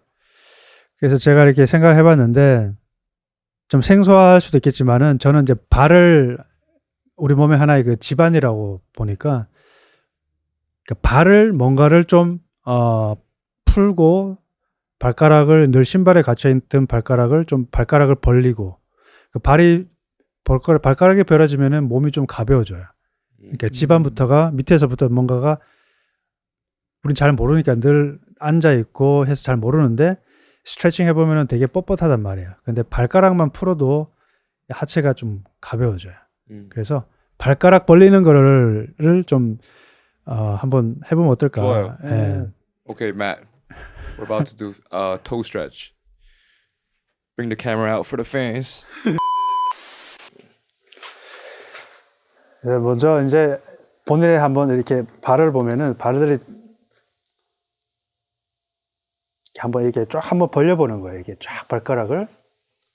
다들 이렇게 하는 게 잘 여기 뭐 우리 오메가는 벌써 이제 해봤기 때문에 우리 친구분도 그래도 그나마 잘 벌어지는 것 같은데 근데 한의학의 힘인가?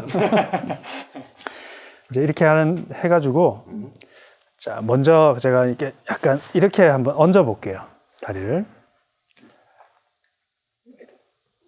자 얹어서 이제 왼쪽 발가락을 이제 오른손으로 발가락 벌리는데 이제 손가락 한 두 마디? 한 마디 너무 깊게 넣어가지 말고 한 마디 반 정도를 골고루 다 새끼손가락까지 하는데 왼손으로 이렇게 발가락을 엄지를 벌려주고 살짝 들어가요.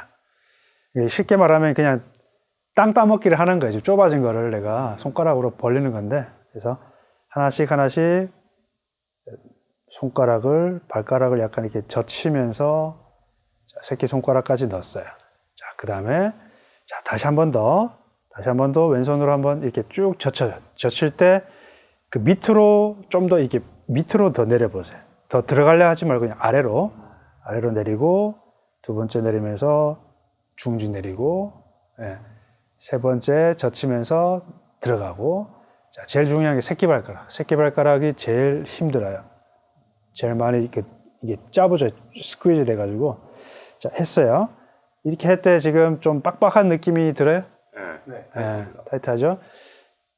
자, 우리 오른쪽 무릎을 너무 약간 좀 더 모아보세요. 이렇게 엄지가 닿도록, 엄지 그 패드가 닿도록 해서.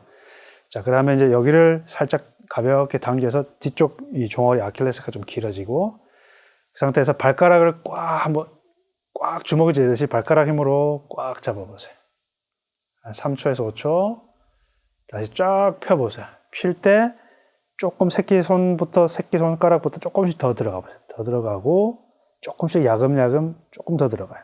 그 다음에 손을 이제 이렇게 꽉 쥐는 것보다는 약간 이렇게 펴서, 이렇게 기역자 같이 펴서 한번 내려보세요. 꽉. 그 다음에 꽉 잡으세요. 주먹을 쥐듯이 발로 꽉 쥐었을 때. 좀 어떠세요? 좀 아프세요? 아프면서 좀 자극이 느껴져요? 시원합니다. 시원해요? 네. 아파야 되는데. 아파요. 네. 이렇게 해서 한 5회 정도를 꽉 쥐었다가 한 3초 쥐었다가 폈다가 다시 필 때 이제 조금 더 들어가는 거예요. 조금씩. 그리고 이게 따뜻한 물에서 하면 더 잘 벌어져요. 사우나나 아니면 따뜻한 물에서 아니면은 좀 발라가지고 약간 로션을 사우나에서 이제 사우나에서 하면 이게 워밍업이 먼저 돼 있으니까 잘 벌어져요. 자, 이렇게 해서 딱 이렇게 하면 한번 놔보세요. 그래서 한번 벌써 이게 피가 막 이렇게 도는 게 다르잖아요. 그리고 이게 벌려져 훨씬 벌어져. 네. 이게 이제 옆으로 아치가 이게 쫙 이제 살아나죠. 이렇게 신발에 의해서 이게 토우 박스가 이게 좁으니까 늘 좁혀 있다가 뭔가 그 느낌이 그냥 발뿐만이 아니라 뭔가 흐름? 뇌까지 오는 것 같아. 뭔가 흐른 나 거 혼자 같아. 트립일 수도 있는데 아니야 이건 진짜 아니야 진짜. 이거 아니야. 하여튼 몸이 가벼워지는 건 분명해요. 이 뭔가 사람이라는 게 왜 뭐 조금만 해도 몸이 이제 효과가 있잖아요. 근데 그 중에서 하나를 꼽으라 그러면 왜냐면 발은 그냥 아무것도 안 하니까 맨날 신발, 양말 신고 다니고 맞아요. 하는 게 아무것도 없잖아요. 제일 중요한 거는 우리가 인간은 그래도 두 발로 이렇게 서서 계속 서서 있고 거에 보행하는데 발을 너무 홀대하는 그런 문화. 신발을 신기 위해서 발이 존재하는 뭐 그런 느낌이네요. 요즘에는. 그렇죠. 그러니까 요즘에 제가 사는 곳도 보면은 이렇게 천이 있고 이렇게 산이 있으면은 요즘에는 대부분 맨발 걷기가 되게 많이 혹시 보셨어요? 예, 맞습니다. 예. 엄청 많아. 아줌마들 뭐 사실 신발 신고 다니는 사람 보기 어려울 정도로 맨발을 많이 하는데 제가 보면서 제일 이제 좀 안타까운 게 있어요. 이제 맨발 걷기가 몸에 좋다는 걸 사람들이 많이 알아요. 뭐 이게 암도 불치병도 맨발 걷기 하면서 고쳤다는 사람도 많고 실제로 많아요. 그 정모 많이 해요. 저기 대모사 같은 데 가면은 그리고 이렇게. 공원 이런 데 가도 맨발 걷기 존이 꽤 대중화가 된 것 같더라고요. 맞아요. 그런데 이제 그분들을 보면은 이제 이런 거예요. 맨발로 걷는데 본인이 운동화를 신고 걸을 때랑 똑같이 걷는 거예요. 그냥 빨리빨리 걷고 그냥 아까처럼 이렇게 터벅터벅 바깥으로 이렇게. 근데 거기서 이제 조금 더 천천히 해서 이렇게 특히 이제 안쪽 면을 쓸 줄 알아야 돼요. 발에 전체를 다 넓게 해서 안쪽 면을 쓰게 되면은 이제 안쪽 근육들이 더 그 활성화가 된단 말이죠. 그래서 안쪽을 쓰면서 천천히 그러면은 엉덩이 힙업도 더 많이 되고 하체 힘이 더 많이 들어가요. 그냥 근데 빨리만 자꾸 이제 걷거든요. 터벅터벅. 똑같이 그냥 원래 자기가 걷듯이. 하드웨어하고 소프트웨어인데 소프트웨어는 어느 정도 좀 그 땅에 이제 발을 닿으니까 좋아졌는데 하드웨어, 그러니까 구조적인 문제는 해결이 안 되는 거예요. 이 두 가지가 항상 다 같이 제가 그래서 이렇게 하는 역할이 그런 걸 코치를 하잖아요. 사람들한테 이게 왜 중요하고 저는 그런 걸 좀 알리고 싶어요. 근데 제가 개인적으로 가가지고 아줌마한테 그렇게 하지 마세요. 얘기하면 좀 이상하게 쳐다볼 수 있으니까.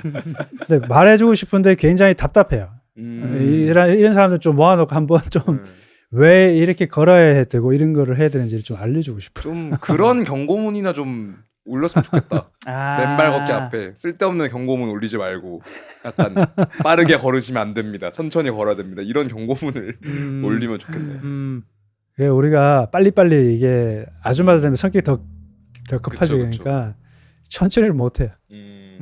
느끼지를 못하고 그냥 항상 우리는 막 뭘만 했다, 오래 했다. 30분 했다 가서.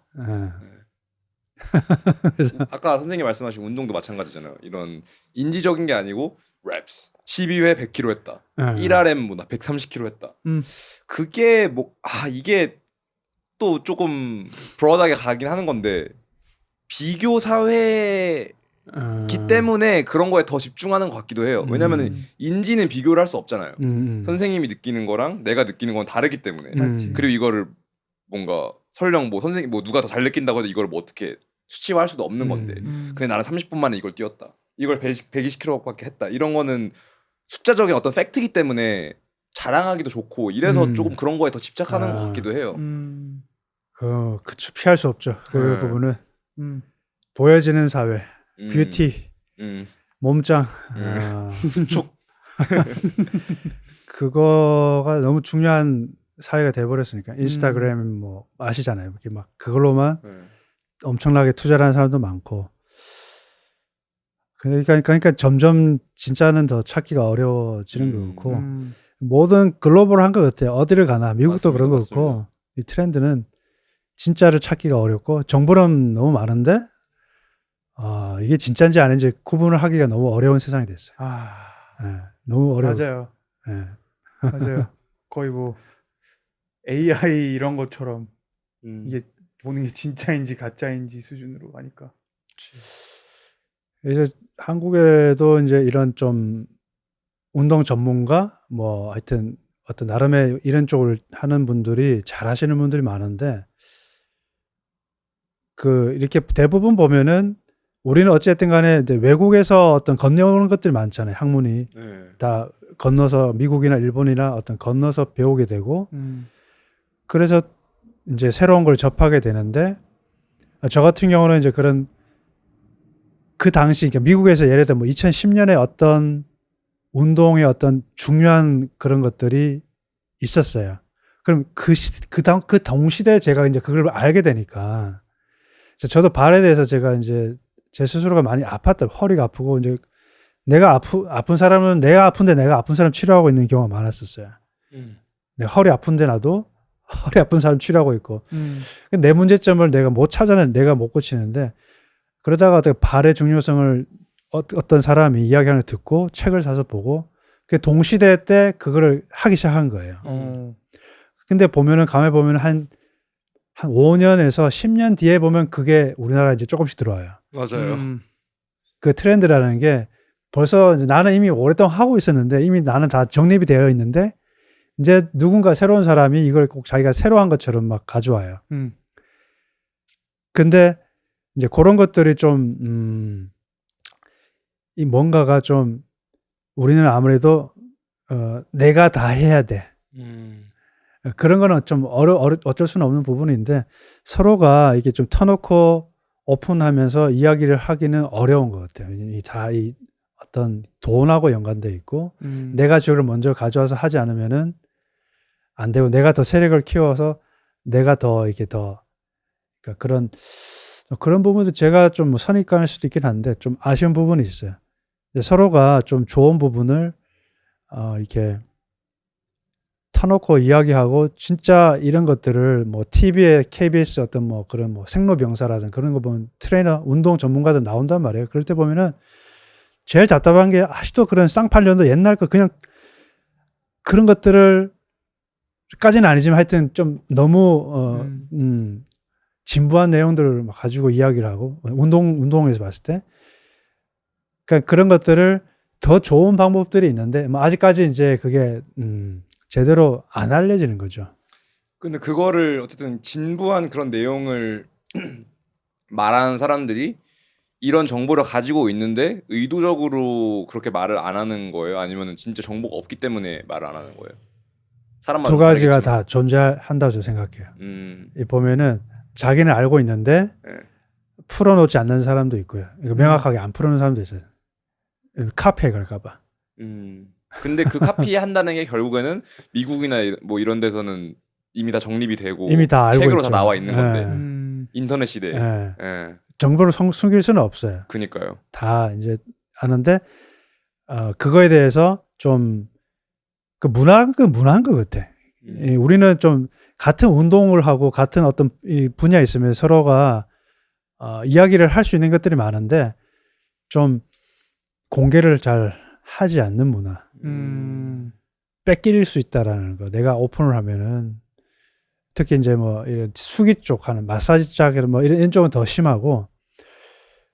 근데 좀 운동은 저는 다 좋다고 생각해요. 제가 생각하는 가장 제일 큰 적은 뭐 이런 거 이야기하면 좀 비난을 들어오는 저는 이제 약이라고 생각하거든요. 뭐 애들빌 뭐 그런 통증 제하는 약들, 소염제. 이거 항생제. 조준호 씨가 또 굉장히 동의하는 내용이잖아요. 예, 저도 제약 회사들에 대한 굉장한 불신이 있어가지고. 예, 그들이 너무나 큰 세력이기 때문에 뭐 그쵸. 우리가 아무리 이야기해봤자 이 계란을 파헤치는 거긴 한데. 맞아요. 저는 그게 가장 큰 적이 아닐까. 뭐 운동하는 사람들 뭐 그런 전문가들의 우리의 적이 아니라 운동은 어쨌든 간에 좋은 부작용이니까. 근데 약은 그쵸. 약은 사람을 망치게 만드니까 자꾸 약에 중독되면은 그만큼 스테로이드라는 게 뭐예요? 스테로이드요. 예. 저도 이제 이거 제가 이렇게 의사분한테 들은 건데 어떤 동물에서 그 채취를 해가지고 동물 속에 있는 어떤 호르몬을 채취를 해서 그거를 이제 배합을 해가지고 물하고 섞어가지고 이제 배합을 해서 인체에다가 이제 이 통증이 있는 부위에다가 넣는데 이게 동물 호르몬인 거죠. 동물 호르몬과 물을 이제 섞은 거죠. 사람인데. 와, 이거는 왜냐면 이게 뭔가 스테로이드라는 단어가 되게 과학적인 느낌인데. 뭔가 그냥 막 되게 클리어하지 않게 쓰인단 말이야. 뭔가 뭐 이것도 스테로이드고 뭐 저것도 스테로이드고 뭐 아토피 고치는데도 스테로이드, 근육 늘리는데도 스테로이드. 그리고 모든 거에 그냥 좀 만병통치야? 그러니까 뭔가 비염에도 스테로이드야. 이게 안 됐어.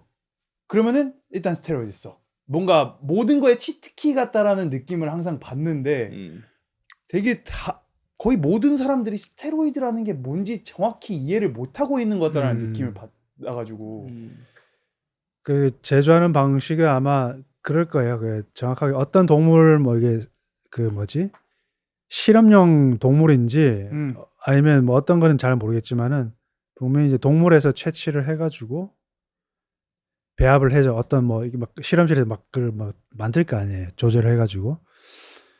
그래서 물을 얼마나 넣느냐. 어떤 의사분들은 이제 자기들은 스테로이드는 별로 없고 거의 다 물이다라고 이제 이야기하는데, 근데 이거를 뭐 알 수 있는 방법은 없죠. 그들도 모를 거예요, 의사분들도. 그들도 이제 그걸 이렇게 약을 가져오는 거니까 뭐 그게 뭐 모르겠어요. 배합이 얼마나 몇 대 몇으로 정확하게 되는 그런 게 있지 않을까 싶은데, 그렇죠? 제약이 조금 뭐라고 해야 되지? 증상 완화도 증상 완화인데 이게 어쨌든 영리적인 회사잖아요. 그렇기 때문에 이게 뭔가 좀 진심으로 사람들의 몸을 신경 쓰고 건강을 뭔가 건강이 증진되기를 원하고 그런 약사분은 당연히 있겠지만 그 약사들에게 약을 주는 제약 회사들은 영리적인 회사기 때문에 이게 그 인텐션의 차이가 생길 수밖에 없고 그러기 때문에 좀 그렇게 느끼게 되는 것도 있는 것 같아요. 맞아. 그리고 제약 회사들의 입장이라면 사실 그들의 인센티브 구조는 정반대인 것 같아. 그러니까 너의 병이 오히려 악화가 되어야 자기한테 계속 돌아와서 더 많은 약을 사가고 중독이 되고 그거에 대한 더 의존도가 높아지고 그래서 타이레놀을 하나 먹었는데 이제 이게 안 들어. 그럼 2개를 먹어야 되고 그러면은 결국에 타이레놀을 만드는 제약 회사가 돈을 그냥 더 버는 구조로밖에 안 가는 거잖아. 병 주고 약 주고. 맞네요. 그리고 너무 많은 사람들이 그냥 약이니까 뭐 당연히 뭐 의사 선생님 말씀이니까 당연히 뭐 먹어도 괜찮은 거겠지. 이렇게 조금 필터 없이 먹게 되고 이런 경우도 너무 많은 것 같아. 우리 할머니 같은 경우도 그냥 뭐 감기 뭐 기침하면 감기약 먹어야 돼. 약간 옛날 그런 방식인 거야. 감기약 먹고 이거 먹으면은 부작용 이런 거 없어. 의사 선생님이 주신 건데 이건 좋은 거야. 약 말 그대로 약이잖아요. 근데 이게 뭔가 좀 한약 같은 경우는 모르겠는데 이게 예를 들어서 약초라든지 이게 지구에서 나온 자연적인 물질이면은 저는 조금 더 마음이 열려 있을 것 같은데 이것도 결국에는 아직 비완성된 과학 베이스로 비완성된 인간이 만들어낸 어떠한 제품이잖아요. 근데 이거를 그냥 뭔가 필터링 없이 먹는다는 거는 조금 네. 맞아. 그렇죠. 이거 뭐 약간 좀 다른 이야기인데 제가 그 미국에서 저도 카이로프락틱 리서치 기관에서 이제 2년 있을 때 그런 이야기를 들었어요. 이제 어떤 연구를 하잖아요. 제약회사에서 그 이제 연구 제일 많이 한 곳에 리서치 트라이앵글에 가서 뭐 노스캐롤라이나 뭐 그게 이제 학교에서 연구를 많이 한다 그래도 그 근처에. 그런데 이제 연구를 하다가 어떤 연구라는 거는 순수하게 연구 나오면 이제 그 이야기 결과치가 나오는데 그걸 이제 좋게 안 나오면 자기가 생각에 이 약이 이렇게 나올 거라고 이제 예측을 했는데 그게 반대로 나오는 경우가 있단 말이에요. 얼마나 많겠어요. 연구라는 거는 그렇죠. 연구를 말 그대로 그냥 나오는 건데. 그러니까 이제 그거를 이제 감추려고 했는데 그 연구에 어떤 이제 가장 탑 뭐 어떤 그런 사람이 있을 거 아니에요. 보스 같은 사람이 연구의 주체자가 이거를 이제 까발린 거예요. 이 약을 했는데 이 약은 우리가 생각했던 게 아니라 이런 안 좋은 것들이 나왔다. 그런데 그 사람은 진짜 그 영화처럼 그 사람이 제거됐어요. 죽었어. 자살, 혹은 교통사고 이런 뭔가 하여튼 그런 식으로 영화에 우리가 보이듯이. 저 그 이야기 듣고 이게 실제로 그런 것들이 존재하는구나. 그럼 뭐 많잖아요. 우리 그 뭐죠? 남자들 그 뭐죠? 정력 좋게 하는 약 그 아저씨들 비아그라? 비아그라도 원래 그걸로 나온 게 아니라 심장약을 개발하다가 그 좋은 부작용으로 이제 발기가 된 거라서 그래서 그게 이제 오히려 득을 얻은 약이 돼. 그런 것처럼 항상 사이드 이펙트가 나오는데 그 연구라는 거가 그 연구 그대로 나온 거를 이렇게 이야기해주지 않고 자꾸 이제 없애고 은폐하고. 미국은 그 약을 광고할 수 있잖아요. 그래서 막 뭐 예를 들어서 비아그라 광고면 막 발기가 막 폭포가 막 나오고. 근데 3초에 거의 아웃사이더보다 빠른 속도로 부작용 이런 부작용이 심장에서 죽을 수도 있습니다. 이런 식으로 해버리는 그런 거잖아요. 맞아. 그게 무슨 항우울제 이런 거 그냥 뭐 어떤 남자가 아빠가 나와가지고 뭐 이러고 있어. 그냥 광고가 애기들이 막 바베큐 하고 있고 자기 혼자 막 기분이 너무 좋아. 근데 알고 보니까 그냥 항우울제 광고인 거야. 그러니까 그냥 그 광고를 뭔가 그냥 거의 마약성 광고랑 똑같은 거잖아. 그치. 그냥. 마약 하는 거지 사실상. 근데 그게 그냥 합법이고 뭐 요 최근에는 그런 다큐도 나왔잖아. 막 그런 페인킬러들. 그 미국에서 뭐 옥시코돈 뭐 이런 거가 엄청나게 큰 이슈가 됐는데 그거를 개발한 집안이 막 몇 조를 버는 거야. 이걸로. 근데 이걸의 비용은 사람들이 막 다 죽고 뭐 뭐 엄청난 그런 부작용을 만들었는데도 그런 사람들은 했는데 그거를 약이 그게 FDA를 어떻게 통과를 했냐면 그게 계속 통과를 안 해줬어. 통과를 안 해주다가 그 집안에서 이 통과를 해주는 그 어떤 인물이 한 명 있었어. FDA에. 그 사람을 어디 무슨 호텔에 데려간 거야. 오케이. 며칠 동안. 오케이. 3일 동안 무슨 호텔 같은데 자기네들끼리 뭔가를 했어. 그리고 돌아와서 이제 그 전까지는 이 부작용이 있습니다. 이거였는데 뭐 굉장히 애매한 스테이트먼트를 쓴 거야. 이 회가 부작용이 있을 수도 있습니다. 뭐 이런 식으로 조금 애매하게 그 루포를 만들어가지고 그걸 통과를 시킨 거야. 근데 그 사람이 그리고 뭐 어떤 제약회사의 CEO로 가나? 뭐 이런 건 거야. 그냥 그 돌아가는 체계 자체가. 근데 그게 뭐 2020년, 뭐 2018년, 꽤 최근, 2020 심지어 4년 지금도 일어나고 있고 FDA의 뭔가 의장이었던 사람들이 뭐 파이저의 CEO로 돌아간다. 그건 거의 그냥 당연시 되어 있는 지금 트랙인 거지. 그냥 이 제약회사라는 그런 구조 자체가. 그러니까 뭔가 그냥 사람이 그냥 이런 에비던스를 보고 어떠한 리즈너블한 컨클루전을 낼 수 있는 사람이라면은 이 무리는 믿으면 안 되는 무리구나 라는 게 그냥 나는 저절로 그려지거든. 그러니까 이 사람들이 만들어내는 모든 프로덕트 이제는 저는 뭐 샴푸, 가글, 치약 이런 데까지 갔어. 그러니까 우리가 그냥 너무 일상시 당연히 생각하고 있던 것들 있잖아. 그런 것들까지 이제 해가지고 저는 이제 샴푸 안 쓰거든요. 그냥 막 물로만 감고. 그거에 대해서도 되게 막 예의가 많고 뭐 저도 이거는 그냥 쟤한테 실험을 해보면서 이제 좀 더 이거를 해보고 있는 건데 뭐 예를 들어서 가글 같은 경우도 이제 유해균이 있고 무해균이 있단 말이야. 입안에 우리 모든 이거 해가 되는 균이 있고 오히려 해가 안 되는 균들이 있고 우리가 필요한 균들이 있는데 가글을 써서 이걸 하면은 유해균이고 무해균이 그냥 다 빼버리는 거야. 그러니까 바로 입안이 말라지고 그럼 오히려 균이 더 증식할 수 있는 걸 더 만드는 거야. 그러니까 가글을 더 쓰겠지? 그럼 입냄새가 더 나니까. 그러면 제약회사들한테는 더 좋은 거지. 근데 결국에는 뭔가 엄청난 일시적인 현상을 팔면서 그 부작용과 롱텀으로는 사람한테 훨씬 안 좋은 거를 무조건 안단 말이야. 이 회사들이. 하지만 그냥 돈을 위해서 하는 거라는 걸 우리가 인지를 해야 된다는 거지.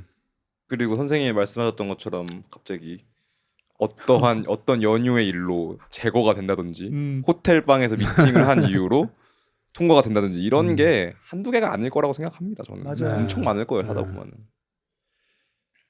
사람들이 자꾸 그 이익을 위해서 그 뭐라 해야 되지?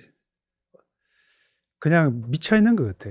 그냥 그 돈과 어떤 그 권력과 명예, 자기들이 그걸 성취하기 위해서는 수단 방법을 가리지 않고 그냥 목적 달성하는. 뭐 그러니까 뭐 사람 뭐 죽이는 건 뭐 일도 아닌 거죠. 뭐 그렇게 해도 자기들은 괜찮으니까 자기들 목적을 위해서는 참 씁쓸하죠, 그죠? 씁쓸한데. 맞아요. 뭐 하다가 또 이까지 또 들어가요. 그렇네요. 저희가 주로 한 얘기긴 한데. 근데 선생님 염증이라는 거는 뭔가 이 생각을 되게 많이 하는데 난 여드름이라는 걸 이제 생각을 했을 때 이게 결국에 염증이 피부로 나타나는 거죠. 뭔가 어떠한 염증이 뭐 입안에 뭐가 나는 것도 근데 이 염증이 뭔가라는 걸 난 계속 고민을 많이 했거든요. 이게 음. 왜 염증이라는 게 항상 사람들한테 나는 거고 이게 뭘까? 그리고 그거에 이제 나오는 약들이 뭐 소염제, 항생제 이런 것들이 결국에 염증을 치료하기 위해서 나오는 것들인데 염증이 왜 나타나는 걸까요? 그러니까 염증이라는 거는 제가 이렇게 생각했을 때는 뭔가가 넘쳐나는 거거든요. 이게 뭔가가 넘쳐나서 뭔가 붓는 거잖아요. 근데 그런 이제 단순하게 생각했을 때는 발목을 이렇게 접주려면 발목이 붓잖아요. 이렇게 막 이렇게 팅팅 붓잖아요. 네, 부으면서 물을 몸에서 이제 채우는 건데 이제 그 물이 이제 오래 차면은 이제 그 안에서 뭐 이렇게 고여가지고 썩을 수도 있을 것이고 그렇지만은 일단은 저는 방어 체계라고 생각을 해요. 단순하게 생각할 때는 뭔가가 부러지지 않기 위해서 1차 방어선 근육의 문제가 근육이 찢어졌어요. 그 2차 방어선이 인대나 어떤 그런 이제 중요한 조직은 다치게 하면 안 되니까 바로 즉각적으로 이제 몸에서 이렇게 촥 붓게 하는 거죠. 피부 트러블 이런 것들도 이제 뭔가가 하여튼 그 사람한테 넘친 거예요. 뭔가가 먹으면 안 된다는 걸 뭔가 몸에서 소화를 못하는 걸 먹었다든지 뭐 그런 그렇죠. 우리 동양 사고에서는 이제 그게 뭐 너랑 몸 안 맞는 거야. 뭐 너한테는 이 음식이 아무리 좋아도 너한테는 이건 안 맞는 거야. 그래서 뭐 팔체질 같은 것도 그런 게 있잖아요. 뭔가가 맞지 않아서 이제 나타나는 부작용이라고 생각을 하고 척추에서도 우리가 이게 보통 찾는 게 카르프락트 아까 제가 막 찾아서 찾는다는 게 그걸 찾는 거예요. 우리는 그걸 염증이라고 말하지 않고 부종이라고 하는데 약간 스웰링 된 거 그런 거 있잖아요. 부어 있는 거예요. 그게 누르면은 약간 말캉말캉하단 말이에요. 이 척추도 이렇게 다 똑같은 게 아니라 이렇게 보면은 사과 썩은 듯한 이렇게 그런 데가 들어가는 데가 있단 말이에요. 거기가 이제 우리가 말하는 우리는 그 부종이라 생각하고 거기가 문제가 있는 곳이라고 해서 거기를 이제 하는 거예요. 그래서 인플라메이션, 염증이 이제 대부분 통증약은 다 염증 치료하죠. 병원 가면 다 염증 치료예요. 염증. 계속 염증 치료를 하는데 염증이 나타난 것을 이제 막 이렇게 막 쑤시고 뽑고 막 이렇게 막 해가지고는 염증이 빠져나가게 하고 붓기가 깔아나가게 하고 하는데 저는 그렇게 생각하죠. 근본적으로 그러면 염증이 그러면 왜 일어났을까?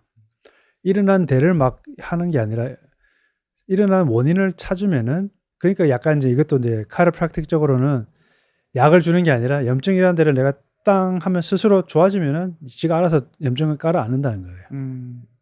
약으로 할 게 아니라. 어쨌든 염증은 결과이기 때문에 원인을 치료를 해야 된다는 말씀이신 그렇죠. 거죠. 그걸 이제 척추하고 척추신경 어떤 그런 부분에서 해결을 하려고 하는 거고. 근데 뭐 그런 게 아니라 약간 다른 외과적으로 뭐 염증이 일어나거나 뭐 그런 부분은 그렇죠. 필요하면 약을 먹긴 해야 되고 할 텐데 하여튼 네, 염증이라는 거는 제가 생각할 때는 그냥 뭔가 과해서 아니면 몸에서 보호하려고 메커니즘에 의해서 부어 있는 거, 물이 차고 그런 차 있는 거라고 저는 생각을 해요. 나쁜 거라고 생각하지는 않아요. 염증을 또 분명히 깔아앉거든요. 가만히 놔둬도 이렇게 막 계속 우리가 손바닥 비비면은 이렇게 하면 열이 나잖아요. 열이 나면은 이제 마찰이나 열이 나면 열이 일어나는 게 더 심해지면 염증이 되는 거거든요. 그 다음에 염증이 깔아앉으면은 보통 깔아앉으면서 어떤 그런 그 스카 티슈라는 그 유착 같은 찐득찐득한 걸로 그 티슈들 사이에서 그런 게 쌓여져요. 보통 이제 뭐 예를 들어서 뭐 손목 터널 증후군이다. 여기가 아프다. 그러면 외과적으로 이제 신경외과 가면 여기 하나 인대를 탁 끊어내요. 여기 중앙신경이 지나가는 거를 인대가 눌러서 여기 아프니까 여기를 탁 끊어내면 누르는 거를 풀어지니까 이제 신경이 원활하게 지나니까 안 아프다. 근데 그거는 참 어떻게 보면 굉장히 멍청한 이야기거든요. 이제 사실 중앙신경은 여기서부터 시작되고 근본은 이제 목에서 시작하겠지만은 이제 짧게 여기서 아픈 거는 여기만 풀어줘도 된단 말이에요.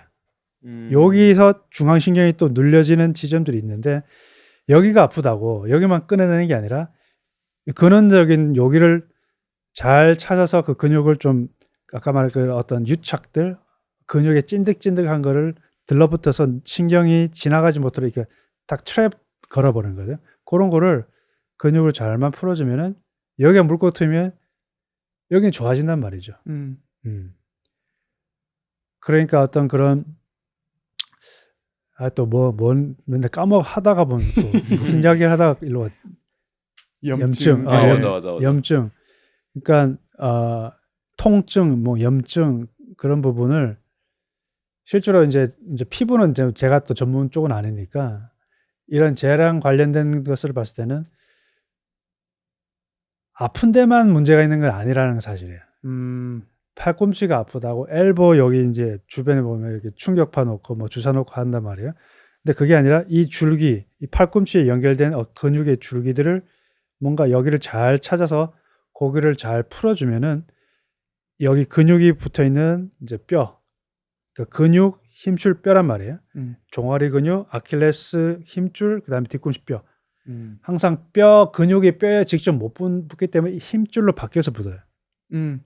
근육이 직접 뼈에 못 붙기 때문에. 그러니까 그 근육을 잘 풀어주고 여기도 마찬가지예요. 승모근과 날개뼈. 이렇게 근육이 날개뼈에 붙을 때 근육이 붙는 게 아니라 사실 마지막에 힘줄이 붙는 거예요. 힘줄이 그 뼈에 딱 붙는 거예요. 그러니까 그런 근육과 힘줄을 풀어주면은 여기가 좀 편해지고 여기도 이 근육을 잘 풀어주면 결과적으로 염증이 일어나는 그 곳이 편해지는 거거든요. 그러니까 일어나는 곳 그 스팟만 막 이렇게 하는 게 아니라 그 주변을 잘만 풀어줘도 염증을 깔아내는. 그 너가 피부 안 좋았을 때 피부과 갔을 때랑 비슷한 뭔가 그런 거 같은데 피부가 안 좋아, 겉이 안 좋아. 하지만 어떤 원인이 있어서 염증이 생긴 건데 연고를 발라. 그래서 피부에 거칠애를 없애.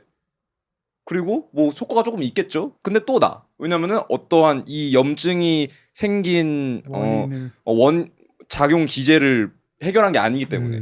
그런데 이제 너가 한의학 가서 효과를 본 거는 이게 단순히 그냥 피부 이걸 하는 게 아니고 그 원인 뭔가 식단이라든지 수면, 스트레스 이런 것 쪽으로 디렉션을 주기 때문에 효과를 봤나 보다. 그렇지. 맞아. 그쵸. 그래서 양방에서도 지금 가장 쓸데없는 수술이 나오는 게 비염 수술인 것 같거든. 왜냐면 그 비염이 이게 막 축농증 뭐 이런 여기에 염증이 차는 건데 그거를 무슨 코를 아까 말씀하신 것처럼 터널증은 이거를 뭐 이렇게 하는 게 아니 그걸 할 게 아닌데 거의 고대 이집트인들인데. 여기에 뭐 코에 뭘 수술을 그냥 해버리는 거야 그냥. 여기에 콧물 새지 말라고. 그리고 치료 안치 확률이 별로 안 된대 그것도. 다 다시 돌아오고 그냥 돈만 날리고 코만 안 좋아지는 거야 오히려. That's crazy. 근데 뭐 그런 수술들이 많은 것 같아. 비일비재한 것 같아. 내가 보기에는 그냥 그런 치료 방식들. 그래서 나는 그런 것들을 항상 의심해야 된다고 보고 그런 면에서 의심까지 뭐 수술하는 거 이런 건 난 무조건 의심해야 된다고 보고 이거 진짜 필요한 건가? 맞아. 이게 돈 벌려고 하는 건지 진짜 필요한 거 이런 거 생각해야 된다고 생각하는 게 생각보다 원시적인 게 많은 것 같아. 그런 맞아. 비염 우리는 뭐 수술 이렇게 하면은 뭔가 첨단 과학이나 의술에 의거해서 존스 홉킨스 대학교에 어떤 이래가지고 막 엄청난 거라고 생각하잖아요. 근데 선생님이 말씀하신 것 중에 야 여기 인대 끊어라. 코 안 쳐진대. 코 구멍 뚫어라. 약간 이런 게 좀 있는 것 맞아. 같아. 그리고 내가 최근에 안 거는 그 1920년대부터 60년대인가? 러바럼이라고 그 눈에다가 right. 이걸 넣어가지고 전두엽의 어느 부분의 뇌를 깨는 수술이 있었어. 그거를 그 뇌를 빼는 거야.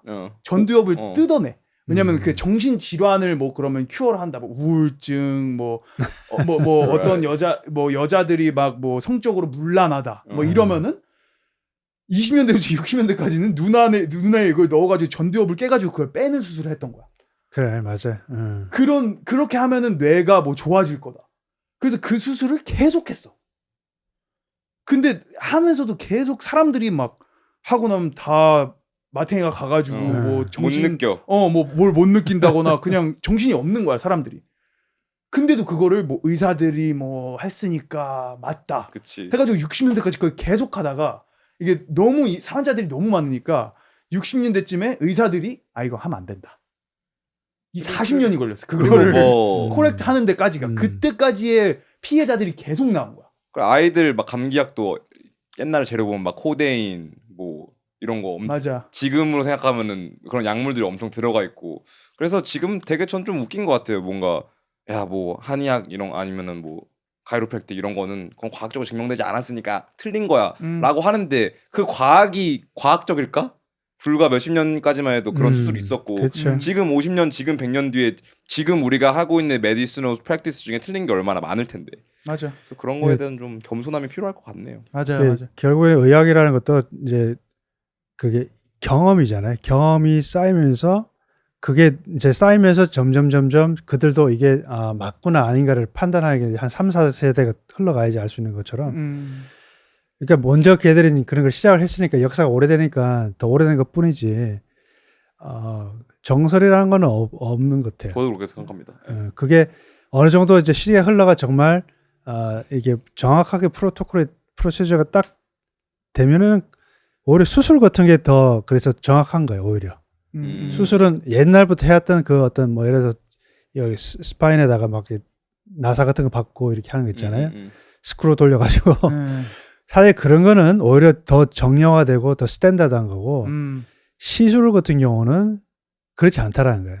이거는 조금 좀 정형화된 게 아니거든요. 그렇죠. 돈벌이 수단이라고 봐야 되지. 그래서 좀 그런 아까 말한 그 옛날에 1920년대 그 당시 메디컬 그런 거 보면은 병원에 사람들이 안 가려고 했어요. 무서워서. 대부분은 그때 전두엽을 빼버리니까 저도 진짜 아주 말도 안 되게 너무 무섭게 하니까 네. 다들 병원 가는 거를 그렇게 무서워했대 실제로. 우리가 그냥 무서워하는 그런 게 아니라 죽을 줄도 모른다는. 죽을 수도 있다. 오늘 굉장히 많은 얘기를 나눴네요. 그래. 너무 전 많이 정말 배워갔습니다. 예. 이게 나름 의학 우리가 전문가는 아니지만은 각자 그래도 이렇게 생각을 있고 좀 더 좀 진취적이라 해야 되나? 좀 더 나은 방향으로 이야기하려고 하는 건데 뭐 다 이게 사실이든 아니든 간에 어쨌든 간에 또 이런 자리가 있어서 이야기를 할 수 있다는 거는 좀 좋았던 것 같습니다. 나와주셔서 감사합니다. 네. 저희가 감사하죠. 감사합니다. 감사합니다. 네. 백앤넥 닥터리 만약에 선생님이 하신 말씀이 공감되시고 우리가 아까 했던 트레이닝들에 조금 더 관심 있고 조금 더 알고 싶다면은 한번 네이버에 검색하고 하면 다 나오니까 한번 검색해 주시길 바라겠고요. Back and neck. 백앤넥 with Dr. Lee. Thank you. 감사합니다. 감사합니다. SPNS